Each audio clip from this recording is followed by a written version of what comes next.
Welcome back to The Doctor Is In. This week's episode is the second half of our interview with Chris Higgins for our first installment of What Plants Crave from Technology. Thank you for listening, and as always, thank you for growing with us.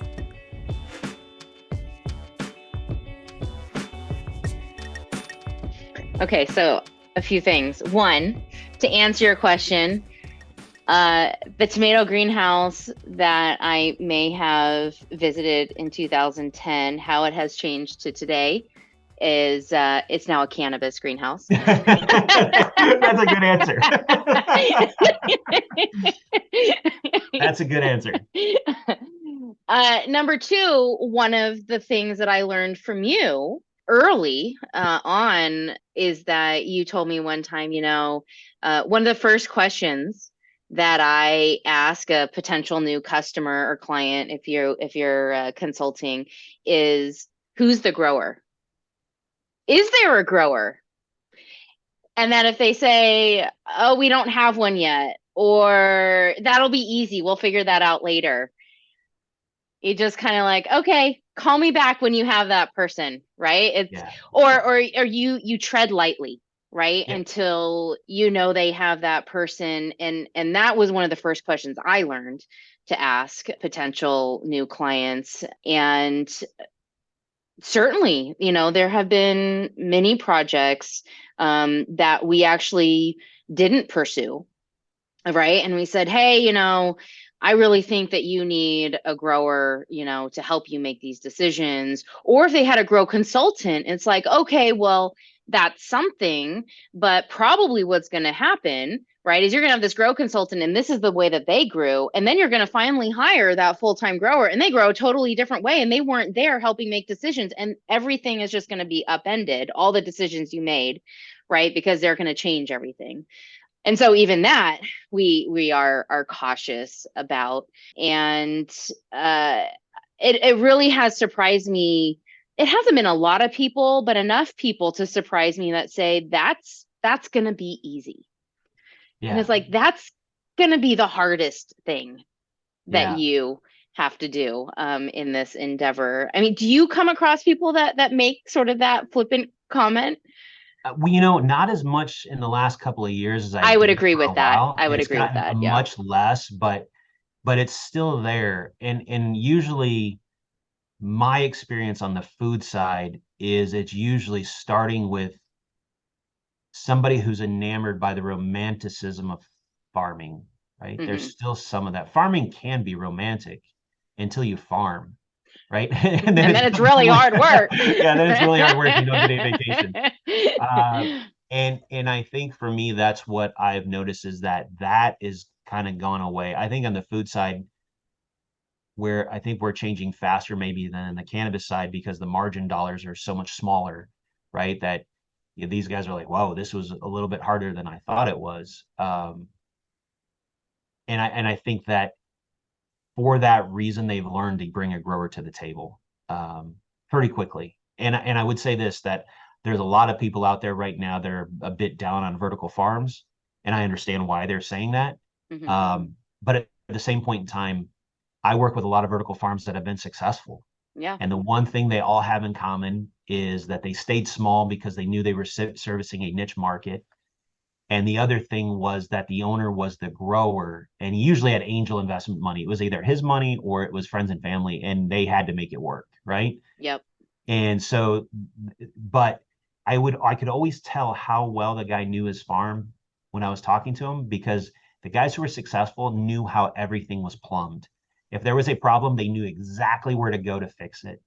And I get that when I'm even dealing with the big farmers who have hired a production manager, a head grower, or an operations manager. I was in Mexico with the general manager of a very large farm in Mexico, and he was telling me that some glass broke in one of their walkways in between the greenhouses, and he said he walked by it for like 3 or 4 days, and he was having an argument between the maintenance team and the growers, like somebody's got to fix that. And the two teams, nobody would fix it. Now, this is when I know a good GM, because this GM got the keys to the forklift, picked up the pallet of glass, drove it over there, raised it up to the top, and stood there and waited for somebody to do it. And he's like, if you guys don't do it, I'm going to do it, because that GM had grown up in the industry and knew how to change glass, right? Wow. And he's managing a couple of thousand people at this point in time. But the reality is he, when he's making a business decision, he knows down to how much fertilizer he's going to use, why he's making that business decision. And I think bringing, as those people, as the young people in the industry today gain that skill. I've known that general manager since early 2000s, so he's got 20 years in. As they get that experience and that skill, we will see more farms succeed. But it comes with time, right? It comes with time. And that's the one thing we have not been able to buy in our industry is growers with experience. We didn't have enough of them. We're starting to get more growers educated and trained. And now we go back to what we talked about a few minutes ago, which is they've got get enough crop cycles under their belt. They got to see these problems a few times before they really learn how to control them. And there's a lot of problems they need to see, right? Yeah. It's Get not through all the just be one seasons problem. even. Yeah. Yeah, Diseases, just the variability. insects, morphology, Markets. deficiencies, markets. Yeah. You name it. They need to see them to know how to respond. Maybe a So pandemic or two. I mean, and you throw that we'll in be ready there, the who next knows? time. I know. I mean, what you're saying is one of the reasons why I fell in love with agriculture and farming in the first place. Is, when I worked on that mushroom farm up in Idaho, the farmer, I mean, he literally did everything. He was the plumber, he was the contractor, he was replacing the shade screens, he was fixing the motors on the fans. I mean, he was the mechanic, the electrician, the plumber, the grower, the sweeper, right? I mean, he literally doing everything. And I just had so much respect for this human being who is able to just cobble anything together to make it work till the next day, right? Or until that part came, right? Like, I mean, when we talk about Band-Aid approach, Band-Aids are supposed to be a Band-Aid, right? They're supposed to be until something heals or so, that part comes in and you can like fix it for real. But I feel like there's so many Band-Aid approaches that, we kind of joke. I don't know if you do, but I do a lot in what I do is, Band-Aid on top of Band-Aid on top of Band-Aid on top of Band-Aid until, you don't even know where like the skin is anymore. And, these Band-Aids become a permanent solution as opposed to a temporary solution. But I guess I digress. Would you say that, I mean, in this idea of, farming being romanticized, I think one of the sort of admirable things that vertical farming has brought out in tech-driven people, or people with technical degrees or technical backgrounds or interests, is that they find, oh, there's something that I can apply, right, my skills and interests in that could actually, benefit humanity. It's not just an app on the phone, like some little game, making people mindless. This is actually something that could feed people. How much do you think that has sort of driven the direction of the industry? And I don't know, just, I guess, what are your thoughts in general about that? I mean, can those technicians, I guess they're not technicians, technologists, become farmers, like farmers sort of become technologists? I don't know. I guess the way I'd answer that question is I don't know if they need to. Right? Okay. I'm gonna little bit of Dutch greenhouse history. And if you look back at if you study a little bit of the Dutch greenhouse history, you look back where a lot of the supporting companies came from, and they came from the greenhouses, right? So like if you look at you start talking to the guys who started some of the irrigation companies, some like that, even how Grodan got founded, how they figured out Grodan worked in the greenhouse space. And you start looking at what happened was there was an innovative member of the farming family who figured out that person wanted to make products for the farm, and they went and started their own business. Yeah. So you hear the Dutch say they had a green thumb, and that's what I think they refer to is the fact that they started off in the farm. They didn't really want to farm, but their experiences allowed them to solve problems that the farmers were dealing with. And I think what the great part about this interest in our industry with technologists has been is if they're paying attention and they're listening, they're going to learn what problems really need to be solved. These first round of problems that they're solving may or may not be the right problems to solve. That's not for me to decide. That's for their inventions to decide, right? But as they get more experience, as they have some failures, as they really learn what commercial farming means, because that's the other part we have to be careful about. Some of these new farms are only farming a few thousand square feet. That's not really farming. That's like intensive gardening, right? So as you start to farm larger and larger plots of land or more production area, you're going to start to see what is really required. And there are going to be some technologists that come through with some major breakthroughs. I know it. I do think some of these AIs that help grow, that help growers learn how to manage the environment better. I think that's going to be a huge breakthrough when it happens. I think robotics and labor assist is going to be a huge breakthrough as we go through some of the changes in population management that we're going through. And if we continue to have problems, I don't mean it this way, if we continue to have problems getting the good labor across the border, I want to be careful how I say that, right? Yeah. If we continue to change the people that are working on the farm, the reliance on robotics that provide labor assistance is going to become higher. And so we're going to figure out these tools that are needed to keep our productivity high and to keep our farm workers employed and happy and coming back. And so I do think we're going to get there. And I do think that some of these technologists are going to be successful. And I understand why they were drawn to our industry, because there is something about this. I've talked to so many guys that have struggled, but they're like, I can't struggled financially to make it work in our industry. And they're like, I don't understand why I keep coming back, right? When this is always a beer conversation. Like, I don't know why I can't leave and go do something else. I was either really successful before this or I've had other job offers, but I just keep coming back. It's like I'm a glutton for punishment. But I think it goes back to, in general, what you said is it's hard to find fault with growing food. It's hard to find fault with growing ornamental plants, right?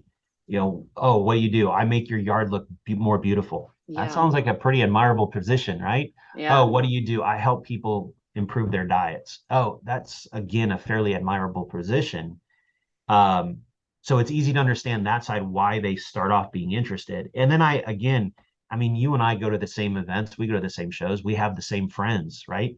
A lot of us have become friends. It's really difficult to leave that peer network that you trust and enjoy being around. I mean, you left the industry and came back. Yep. we pulled you back in.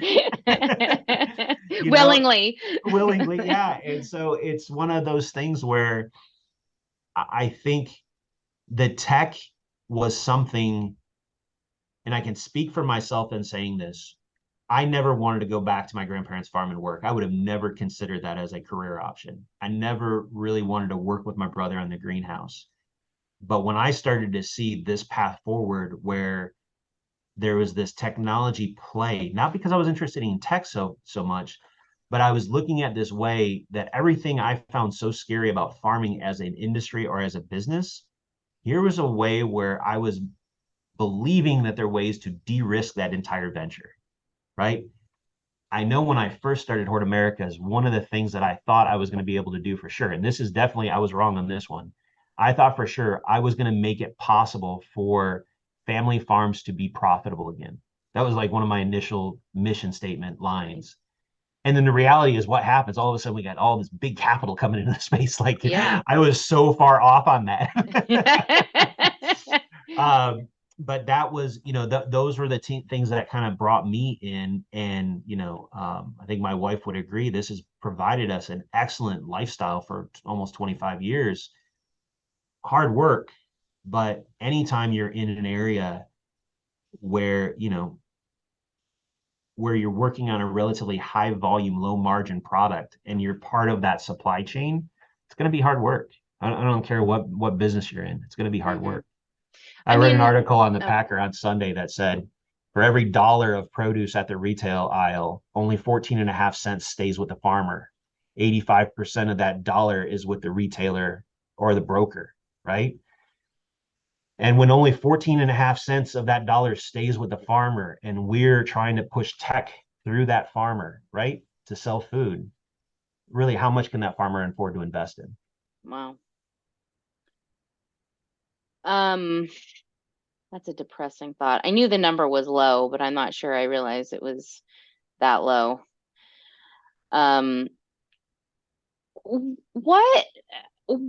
What technology or technologies do you think needs the biggest breakthrough or would have the biggest impact? And maybe it's split into greenhouse and indoor vertical farming, or maybe not. So I think the first one, it doesn't matter what part of CEA we're talking about. I think that, and I think this has historically always been accurate. I think the biggest breakthroughs we need is in some new varieties. And so I'm going to use the term seed as being seed technologies where I think we need to have the biggest breakthroughs. And that could all, and we're starting to see some of these varieties hit the market right now.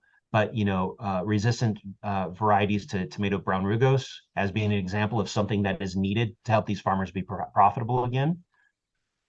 All the way through, we are currently working off genetics that have, and there are new varieties coming out all the time, right? So I hope no seed companies listen to me and saying, yeah, but we have this. That's not the point of me saying that.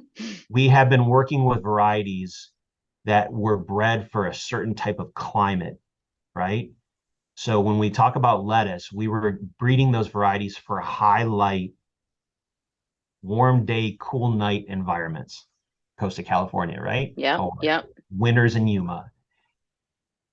If we start looking at, as we start to get more acreage of production in the greenhouse or vertical farm, it causes the seed companies to want to invest to provide us varieties that perform better in the vertical farm or in the greenhouse. And I think ultimately that holds the key to a lot of our success. But that's been the same way through the course of agriculture, right? Through the history of agriculture, the varieties that we sold 100 or 50 years ago look nothing like they do today because the farms are not in the same locations. And we've had selective breeding programs that allowed us to enhance crop performance for the environmental conditions that we're growing in.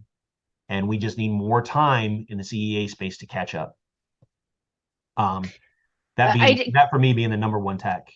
So I want to say something about that because, in cannabis, I mean, there are many conversations everywhere about genetics and strains, right? What they would call strains, we would call seeds usually. And growers are crossbreeding all the time, trying to create, different qualities and yields and the direction that I have been excited about in that industry when a client tells me that they are breeding new strains, cultivars, whatever varietals, whatever you want to call them, they're breeding new strains to meet their specific needs, right? Because they're in Texas or they're in Florida or they're in Massachusetts or Maine and these really weird climates that don't fit well from, like you said, tomatoes. Cannabis was, of course, a lot of those genetics were bred here in Humboldt in Northern California, very different climate than the ones I just mentioned. And so when clients say, yeah, we're looking for new genetics or breeding for new genetics that can fit this climate, fit what we're doing here, I get so excited because you're not just trying to fit a square peg into a round hole. You're trying to find the right round peg to fit into that hole.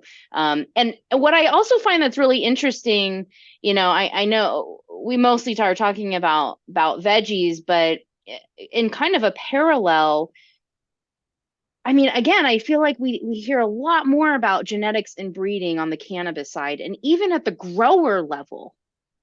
Why don't we hear it as much in vegetable production? Well, I think it's just a very different part of our industry. I think the companies that, I mean, in my network, I hear quite a bit about it. But my network is probably much closer to field production, where I get Mm. a lot more. It's a volume game. So let me say it this way. It is a volume game. In order for the seed companies to invest the money, so now I'm talking volume and maturity of industry, right? So the seed companies are extremely large on the vegetable side. So in order for those seed companies to invest the money, they need to have a market to sell it to and a path to a return on investment.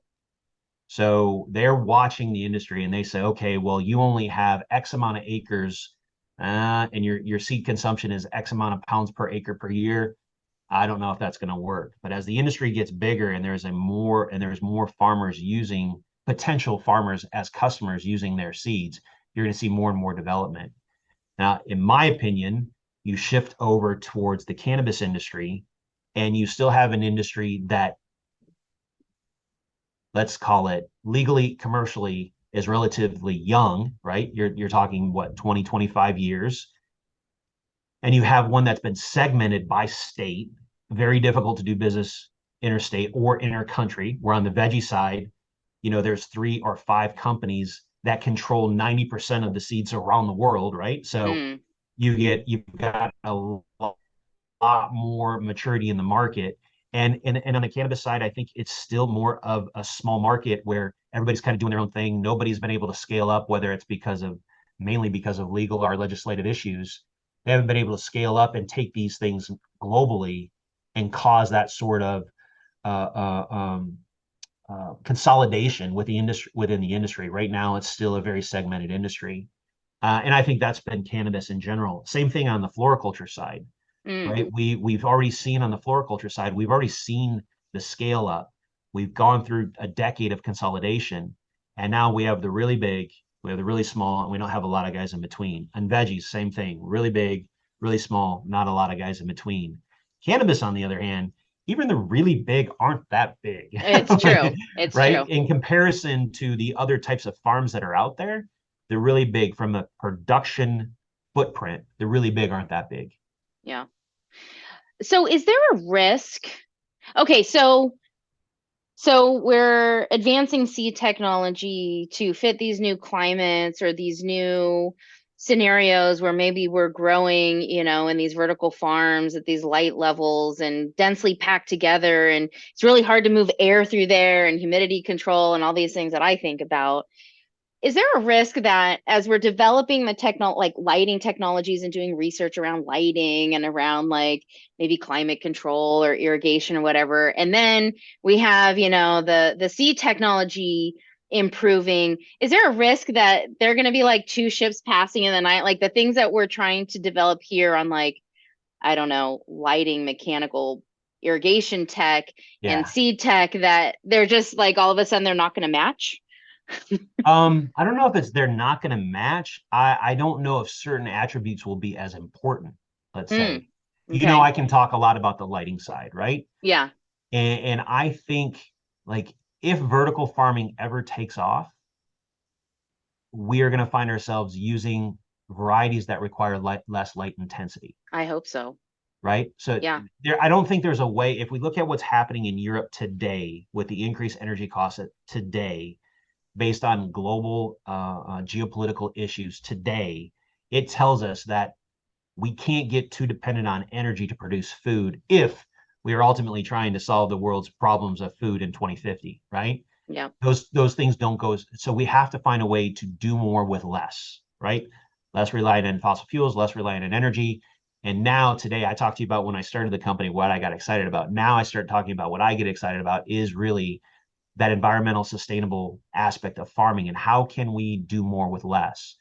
And so I think today, I was telling a buddy this not too long ago. Today it feels like we're at the 1960s, 1970s of the auto industry.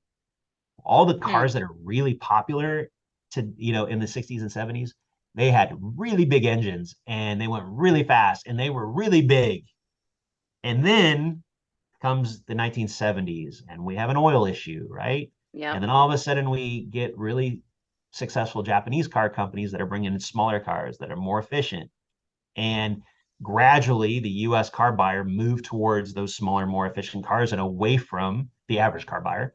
We still have all the big trucks in Texas. Of course. The average car buyer moved away from those really big motors and really big cars to something that was more efficient.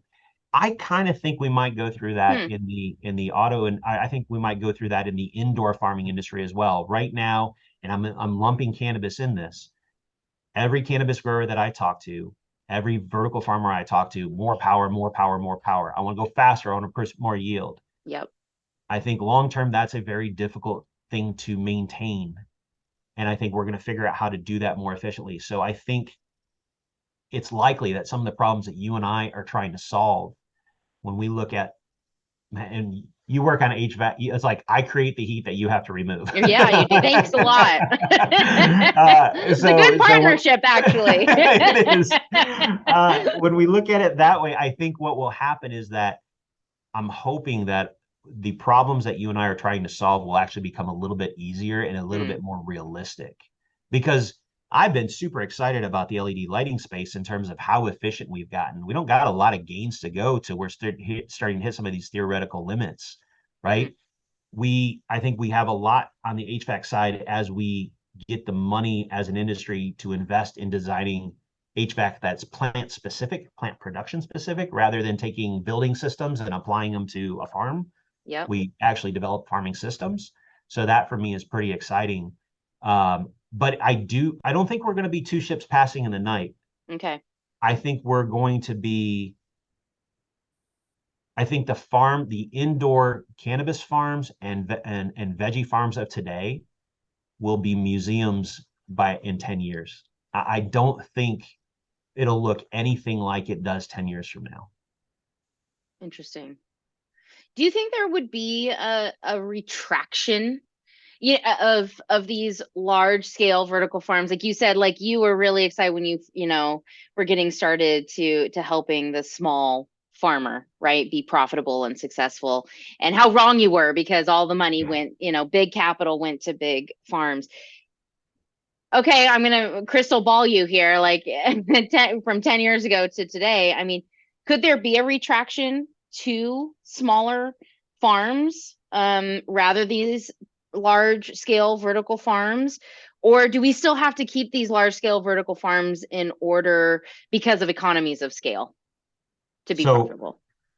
That is a extremely good question. I'm going to answer the question two ways.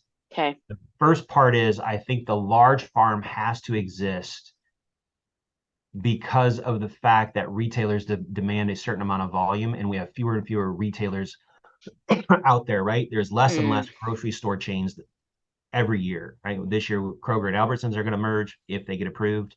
You're going to have fewer and fewer options as a farmer to sell to, which are going to require you to be bigger and bigger to sell to more of their stores. The big question then becomes on the food side is what happens with food service? What happens with restaurants? What happens with people that have a more selective menu that they're filling? There could be a situation, and it's likely, and there's going to be cities where this is true, and there's going to be cities where this is not true. An example, there's probably going to be a situation where a city like Nashville supports a certain amount of small farms, where a city like Kansas City doesn't, because it doesn't have the same sort of food scene. It doesn't have the same sort of foodie atmosphere or foodie environment. And if you go to Kansas City, and I'm not picking on Kansas City, family sounds like there's an opportunity in Kansas City. Yeah, it's an opportunity. But if you go through Kansas City and you drive around, you see a lot more chain restaurants. Same thing for me here in Dallas. You have a lot more chain restaurants, where when you go to Nashville, you have a lot more one-off restaurants that are offering a very unique food experience. So those people could keep small farms alive. But if we look at the larger farms, they're going to have a play because those retailers want consistent volume from as few sources as they possibly can get. And you need to be able to fill the contracts, right? And you're going to have to be of some size and scale to fill those contracts. Now, you asked the second part of that question, which is much more difficult. It depends on how you look at a vertical farm on whether bigger is better. bigger is better because it allows you to serve a bigger client. But you are an engineer. I'm not. When you look at us going up in layers or adding more and more light, where do the scales of efficiency actually come in from a production standpoint, right? Like the more light we add, the more HVAC we need. Yep. Right? When you look at a greenhouse and you use, again, I'm not picking on the Dutch, I'm just using them as a historical reference. When you look at a greenhouse the way the Dutch have designed it, they build their pack house or their head house in a way where there's a certain amount of equipment that they get as efficient as they possibly can. And let's just start with the boiler system, right? They're going to go out and buy a certain size boiler system that is as big as it can be and as efficient as it can be and is the best thing that they can afford today. Then the greenhouses that they surround it with become relatively inexpensive because there's not a whole lot more equipment inside those greenhouses, right? It's just a glass structure. And so that's how I kind of look at that. I don't necessarily see that same sort of model where you start scaling and you get more efficient in the vertical farm today. Not to say it can't be done. I just haven't seen it happen today. I don't know the answer to that question, but I feel like where I go when I think about these large scale vertical farms is that one of the big selling points I feel like we've been hearing for years is the ability to meet local consumer demands or needs, right? To meet a certain local market, grow local, right? Yep. Don't rely so much on California for your lettuce. Like we're going to grow it here in New York or, the Northeast or whatever.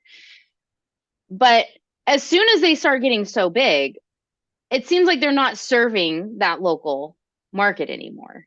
And so maybe what I have a hard time with is what the boundary is. Like what are we considering local? Are we just considering it not in California if we're talking about lettuce, right?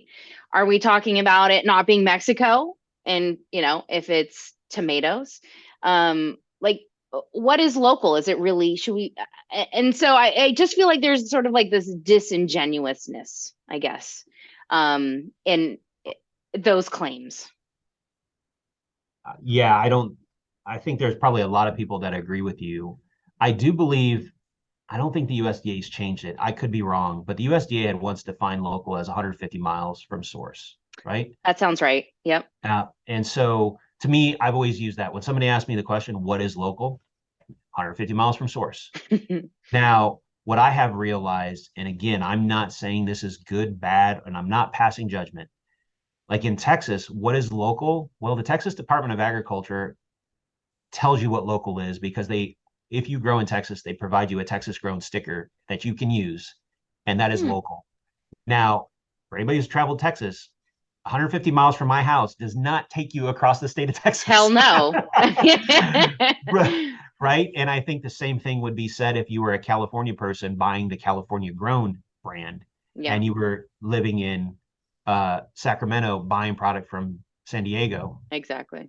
That's not going to meet the USDA's guidelines of local. Salinas barely does. Salinas barely does, right? And so I think what we should come to understand is that no matter what part of our life we live in, marketing does control a lot of the perceptions that are out there, right? And this local thing is a marketing term. And I do not like to beat up on farmers or our vertical farmers or greenhouse growers too much over marketing terms because there's so much other things in our life that are so much more greenwashed than what we're doing. It's like, why am I trying to hold my farmer who gets 14.5 cents of a dollar, right? Why am I trying to hold him or her to the standard that I'm not holding? I got a Columbia shirt on that I'm not even thinking about holding Columbia to. Yeah, right? Sure. Or, I got a Nike hat on. I'm not even thinking about holding Nike to. So I'm trying not to hold the farmer to that standard. And I have come to realize that there are marketing terms. I would love to get to the point in our world where we all set very high standards and values that we follow. And I think personally, some of us try to set those standards and try to set those, but we also pick and choose when we want them to apply. Yeah, of course we do. Yeah. We're human. So that's just human. We're just human. And so when it comes to vertical farming, because that was the example you used, I think it's just best if we go back to, especially for somebody like you and I, if we go back to, is it a tool that can provide consistently high quality food safely to the consumer at a price point the consumer is willing to pay for? And if that is true, then you and I shouldn't, I'm going to say I don't really care about anything more than that. Now, the big question is, can they do that? Right? It's so early in the industry that they haven't necessarily proven as an industry that they can do that consistently. And so that's why you always hear me using these things as tools, right? Yeah, Right I now, appreciate that. and that's all they are tools to help farm. Yeah. And some farmers can afford nicer tools. And right now we're seeing, if the really nice tools are worth the investment, Yeah. or should we scale back the type of tools that we're using to farm? Greenhouse floriculture guys do it. Look at cannabis. I'm not nearly as well versed in cannabis as you are, but my experience in cannabis says that depending on what part of the country you're in, when field or high tunnel cannabis comes into production, it greatly affects the market of the high tech growers, right? The price points and how fast they can Yeah, of move course. product. Yeah. So each industry that you and I serve, we all have those same um, barriers that we have to work around, or obstacles we have to contend with. I was at a conference last week in Arizona, and a guy named Abe Van Wingerden, who's the owner of Metroliner Greenhouses, or one of the owners with his brother of Metroliner Greenhouses, said that they were having a hard time getting into certain garden centers because they were having to compete with bicycles that were purchased and delivered late because of the pandemic. Oh And my so they God. had a certain part of their sales avenue where they weren't able to get as many plants in the store, as much live goods in the store, because the garden center was now filled with bikes because they had no place else to put the No bike. way. And so it just shows you that, like, Wow. the market, as growers, we control certain things. Abe and his family are one of the best ornamental growers in the country, but they can't control that retailer and how they're going to position their products. And that's the same thing we're dealing with all the food production and everything else. The retailers are having an impact on what the consumer sees at that last point of interaction. Yeah. I mean, I really do appreciate you referencing CEA and CEA technology as a tool to farm, because that's how I like to see it too. And when we, I feel like in CEA we're kind of pushing past this attitude where vertical farms are competing with greenhouses, right? And we're starting to say, no, we're all in this together, right? Like we all have value. But then still, I hear them say, no, we're not in competition with each other. We're in competition with Salinas and Yuma and the field farmers. I'm like, oh, you were so close. No, we don't have to be in competition with them either. Why can't we be a tool, provide a tool to help them? Because, in California, we are dealing with some issues. We are Yeah. not going to be able to grow at the scale that we currently do due to drought and fire and, like just name it, right? Soil. And so it's like, why can't we be presenting field farmers with CEA technology as a tool to help them continue farming? Why do we have to necessarily be in competition with them? And so I love that you brought up the example of berry growers, using hydroponic technology in the fields of California, right? Like they're using a tool that was developed for CEA to grow better in the field. Thank you. And and that applies. It's kind of funny, I've referenced the Dutch so many times today, but if you spend enough time around the Dutch industry, you will find them taking that toolbox and applying it all over horticulture, all over agriculture. If you look at field farmers in Yuma, and you have the pleasure of watching the field farmers in Yuma transplant in late August when they first start replanting the fields. It's so hot they transplant at night with lit tractors, and it's an amazing thing to witness. So here we are, we're taking this tool that's a greenhouse. We didn't put that greenhouse in Yuma, but we had it in California, and we transported young plants down because we had a semi-automated transplanter that was putting the plants in the ground as early in the season they possibly could overnight. Like right there, you can just get an idea of how CEA impacts even what we consider to be extremely low-tech agriculture, which would be field farming in Yuma. And that for me is probably the best example of it is a tool, but unfortunately, we'll go back to the marketing comments. So much of what we hear of us versus them is coming from people that are raising capital. And when you're raising capital, it is us versus them, because that capital has a choice in terms of what it's going to invest into, right? And so what we're seeing now is we're no longer having these farming communities that share a lot of information and make make Salina stronger as a whole, because there's family involved at multiple different farms, or there's neighbors involved, and they're not giving all their secrets, but they're helping their community grow and produce more. Now we add this type of capital to the market that creates this hyper competition that's just a reality that changes as the way we're going to invest. Because the fact of the matter is when you look at vertical farming, there's no traditional bank that would ever finance a vertical farm. There's nothing there to guarantee the bank's going to get their money back. Mm-hmm. So if you've got this idea and you want to take this tech that's never been built before or proven before and develop it, you're going to have to take capital that's willing to play at a fairly high risk, and then you're going to have to play the games associated with that capital.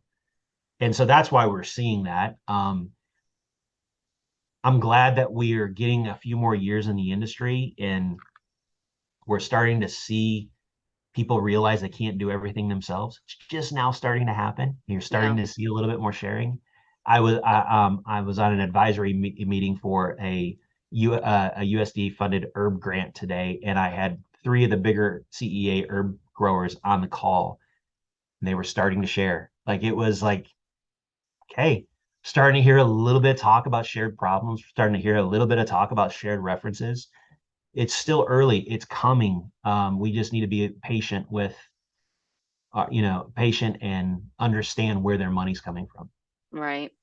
It was really revealing to me when we were at Indoor AgCon back in February, and, one of the audience members, asked, how many here in this room are members of your farm bureau? And not a single person raised their hand. Yeah. And I think, that's part of the tension too, right? Is that even the indoor farmers, the greenhouse growers who are also in the room, are not part of the general farming community. Either they're not putting themselves there, or they don't feel right like they're invited to the table. But we're all trying to do the same thing. And we do have 8 billion people now. Yeah. So we shouldn't necessarily have to feel like we're in competition with each other, and be sharing more ideas and elevating, right, farming as a whole, farming and agriculture as a whole, regardless of what we're growing. Right.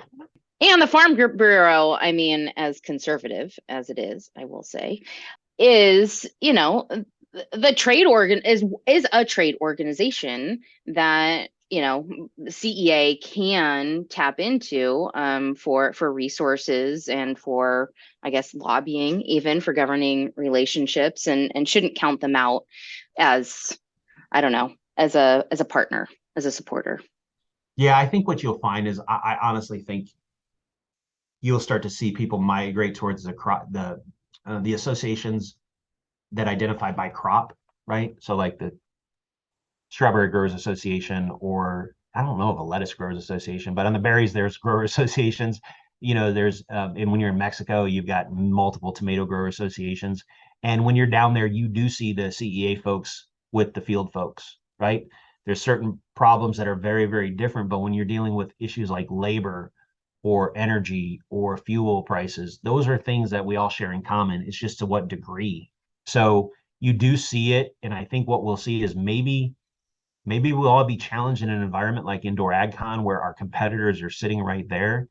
But if we talk about it from a crop perspective and we take away the business side, I think we might see a little bit more sharing. and we take away the tech play. And, I think that's where HortAmericas has found much of its success is we really don't try to identify you by your tech. Yeah. There's certain crop things that there's certain variables in production that you have to control to manage the crop, right? And to be successful, keep that crop in balance. And what we've found is a successful path forward is just talk about those variables. We don't really care about how you irrigate. We don't care about some of these other things. But what we want to try to do is help you get to the fact that if you're growing leafy greens and you're growing a full head of lettuce, you're going to have 2.4 to 2.6 plants per square foot. That's because that's Period. what it's going to take to have a size. That's it. Like, yeah. It's going to fall in that. And that's, if you're growing something more than that, that means you're growing a teen green or something smaller, not a full head lettuce, right? And so when you start to break it down to that, you really do make people feel a little bit more at ease because it's just a number. And that number is vetted by, third parties and land grant institutes that help you to say there's nothing proprietary about that number. Yeah. Yeah. Even temperature and humidity set points, right? Lighting levels and DLIs. I mean, we've known a lot of these, especially for veggie crops, for a really long time. Yeah. There's nothing special about that. I mean, of course, we see, differences a lot of times from growers to growers. But sometimes it's not even, because that's the condition that they want. It's kind of the condition that they're stuck with. And so they're learning to live within that, but that doesn't necessarily make it proprietary or better than anything else. It's just what they can do. And, we've been talking a lot about tech, and I think that's for me kind of where the tech ultimately ends up is if we know that there's 9 crop variables that we're trying to control in plant production, the decisions we make in tech determine how much control we have each one of those variables, right? And so we also know that each one of those variables do not live in a bubble. So if we take temperature and we can only control temperature, if this lever, we got a dashboard and there's 9 levers on that dashboard, and each one can go 0 to 100, but our tech now only allows us to go 40 to 60.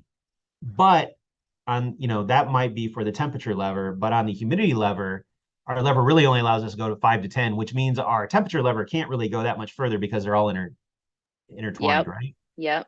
And when we talk about how tech becomes important, it's, okay, how do we free up as much of that lever as possible while keep plant in balance? How do we share knowledge so that growers understand how much flexibility they have within each one of those levers? So I feel like that was the perfect segue to my final question, which is, what do plants crave from technology?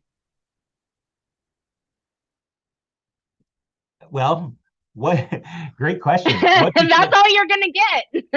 Yeah. You're looking at me like, is there more? I mean, no. I actually, I was gonna say toilet water. I don't know. Whatever they can get. Right? I mean, if you know that, like, what do plants crave? That's what from the movie Idiocracy, right? And you got it. Thank you for knowing the reference. It's amazing how many people don't. I love that. I saw a meme the other day that said, the first time I watched Idiocracy, I didn't realize it was a prophetic documentary. Yeah. I think Nostradamus might have wrote it in one of his journals. And I started laughing. But what do plants want? The funny part is I believe that oftentimes they don't want what we want them to do as farming, right? What we're trying to get them to do from in farming, oftentimes we're creating a stressful scenario for the plant because we want them to produce a flower. We want them to produce a fruit, and we want to produce them as many flowers, as many fruit as possible. And that usually means that we're stressing them out to get them to do those things, right? So what do plants actually want? They probably want us to leave them alone if they could talk and stop pushing them, like stop making them run a marathon nonstop. But the reality is what do they want is determined by what are the results we're trying to get. And it's more what do we want the plants to do than what do plants want, in my opinion. Until we breed them to want what it is that we want them to want. Exactly. I love it. All right. Well, I have some bonus rapid fire questions for you. Okay. Okay, so they're just meant to be quick responses. Of course, if you want to expand on anything, feel free, but they're meant to be, sort of one-liners. All right, are you ready? Yep. All right. Are plants low tech or high tech? Ooh. Mid-tech. Okay, all right, I'll give you mid-tech. If you could tell a new grower to do anything, what would it be? Slow down. I like it. Can we feed the world with CEA? No. Okay. Can CEA be a sustainable farming practice? Yes, as long as it's not too dependent on energy. Okay. You're out fishing. Yep. You catch a fish. What do you like to fish, by the way? My favorite thing is saltwater flat fishing for redfish. Okay, saltwater flat fishing. You're gonna have to, I don't know, make me a meal sometime. And speaking of, what is your favorite CEA veggie to pair with your saltwater flatfish? So let's say that if I'm saltwater flat fishing, that means I'm going to go after redfish predominantly here in Texas. And I would say, well, my favorite CEA is always going to be peppers. I'm a huge pepper guy. Really? That's going to be my favorite one. Okay. And if you find the CEAs that are doing the really spicy varieties, I don't want anything like a scorpion or a ghost, but like something that's got some heat. You put that with with your fish. That's a good combination to me. That'd be a good combo. Okay. All right. I love it. Well, I look forward to eating with you in the future. Sounds good. Well, Chris, thank you so much for being on the podcast and spending so much time with me today. Lots of topics to discuss potentially in the future, but it's always fun talking to you about anything. So when am I going to see you next? The next Indoor AgCon, maybe? I will definitely be at Indoor AgCon. As you let off the thing, I moderate a lot of panels, and it appears that I'm moderating a panel at Indoor AgCon. Okay. So, me too. That might be the next time we see each other, unless I'm trying to think if there's any events I'll be at the let's say I'll be at Ohio State University in early January, working with Dr. Kubota Nice. in a group at Optimia. And so, I might pass you on the road somewhere, Awesome. Crossing ways as we go to different greenhouses. Yep. Well, and NCERA is here in Davis, so oh, that's right. Yeah, I got can come visit me pretty heavily to attend that. Of course. All right, Chris. Well, have a great rest of your day. Thanks again. It was fun catching up with you. All right. Enjoy.